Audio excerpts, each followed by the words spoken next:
நிச்சயம் கிப்டி.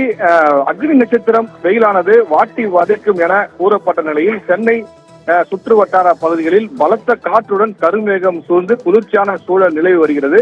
இன்று முதல் 14 நாட்களுக்கு அக்னி நட்சத்திரம் தொடங்கி வெயில் வாட்டி வதைக்கும் என வானிலை ஆய்வு மையம் அறிவித்திருந்த நிலையில் ஒரு சில மாவட்டங்களில் மிதமானது முதல் பலத்த மழை பெய்யக்கூடும் எனவும் அறிவித்திருந்தது.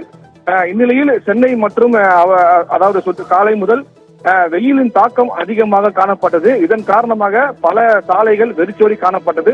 தற்போது திருவொற்றியூர், மாதவரம், தண்டையார்பேட்டை, ராயபுரம், பெரம்பூர், மணலி உள்ளிட்ட சென்னை சுற்றியுள்ள பல பகுதிகளில் கருமேகம் சூழ்ந்து பலத்த காற்று வீசுகிறது. இதன் காரணமாக வெயிலின் தாக்கம் முழுமையாக குறைந்து தற்போது குளிர்ச்சியான சூழல் நிலவி வரும் நிலையில் தற்போது லேசானது முதல் மிதமான மழை சென்னை உள்ளிட்ட பல பகுதிகளில் பெய்து வருகிறது. அதாவது பலத்த காற்று வீசிய நிலையில் தற்போது இடி மின்னலுடன் கூடிய மிதமான முதல் பலத்த மழை தற்போது பெய்து வருகிறது. இதன் காரணமாக அதாவது ஒரு குளிர் பிரதேசம் போல தற்போது சென்னை காணப்படுகிறது.